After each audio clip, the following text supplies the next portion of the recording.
नमस्कार दोस्तों, मेरा नाम श्रवण कुमार है और आपका हम इस वीडियो में तहे दिल से स्वागत करते हैं। And first of all thanks for choosing my YouTube channel to study the Bharatiya Nyaya Sanhita 2023। So let's move ahead and see rest of the part. तो जैसा कि दोस्तों हम लोग चैप्टर 2 ऑफ भारतीय न्याय संहिता 2023 पढ़ रहे थे, जिसमें कि पनिशमेंट के रिगार्डिंग प्रोविजन दिए गए हैं सेक्शन 4 to 13 तक। ओके, तो अभी तक हम जैसा कि सेक्शन 8 तक पढ़ चुके हैं और आज हम इस वीडियो में सेक्शन 9 को कंप्लीटली पढ़ेंगे। तो सेक्शन 9 ऑफ भारतीय न्याय संहिता 2023 जो बात करता है limit of punishment of offence made up of several offences.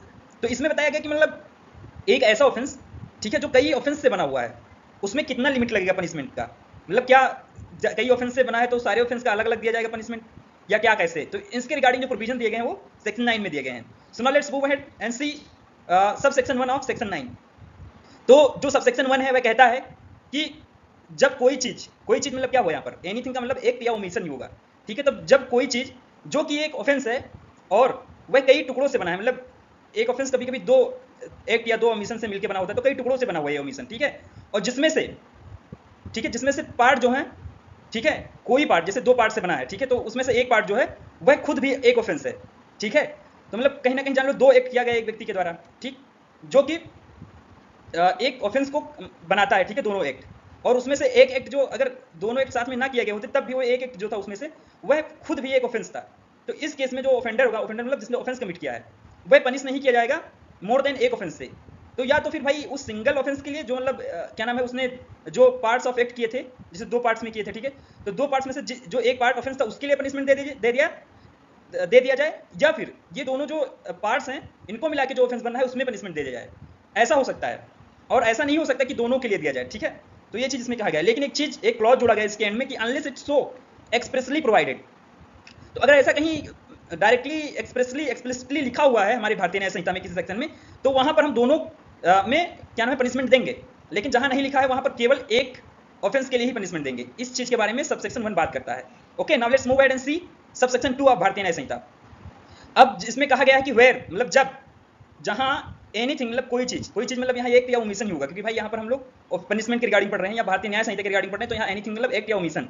तो वेयर एनीथिंग, ठीक है, जो कि एक कोई भी चीज जो कि एक ऑफेंस है, ठीक है, और ये जो ऑफेंस है ये फॉल करता है दो डिफरेंट सेपरेट डेफिनेशन में, दो या दो से ज्यादा सेपरेट डेफिनेशन में, ठीक है, किसी कानून के। जैसे एक कानून है जिसमें जो एक ऑफेंस है वह उसके कई डेफिनेशन में फॉल करता है, मतलब अलग अलग उसका डेफिनेशन दिया गया है, ठीक है।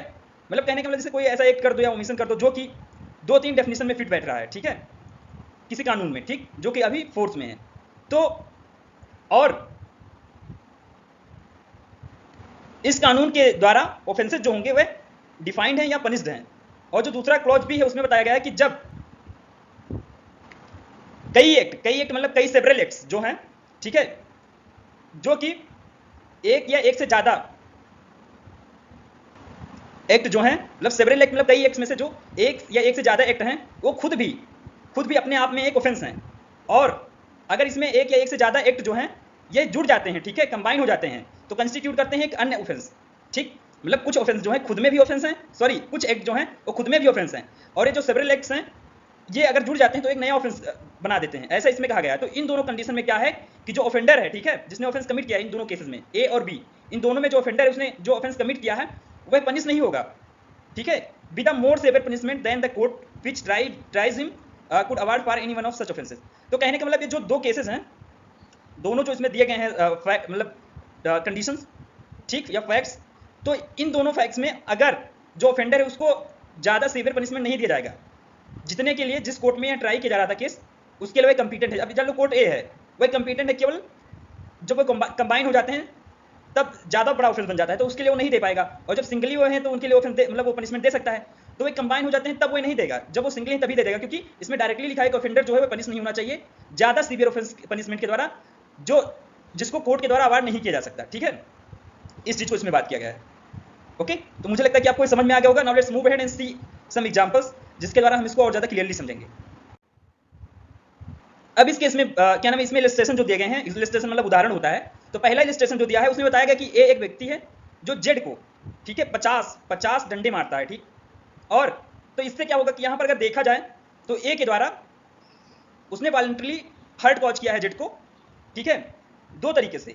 एक तो पूरा जितना 50 मारा उसको हम होल बीटिंग को कंस्टिट्यूट कर सकते हैं वॉलंटरली काजिंग हर्ट में, और जो हर एक अलग अलग मारा गया है, मतलब 50 जो डंडे मारे गए हैं उसको भी अलग अलग हम काउंट कर सकते हैं किसमें कि उसने वॉलंटरी कॉज किया हर्ट, ठीक है, और इसको कंबाइंड रूप से भी मान सकते हैं कि उसने वॉलंटरी कॉज किया हर्ट।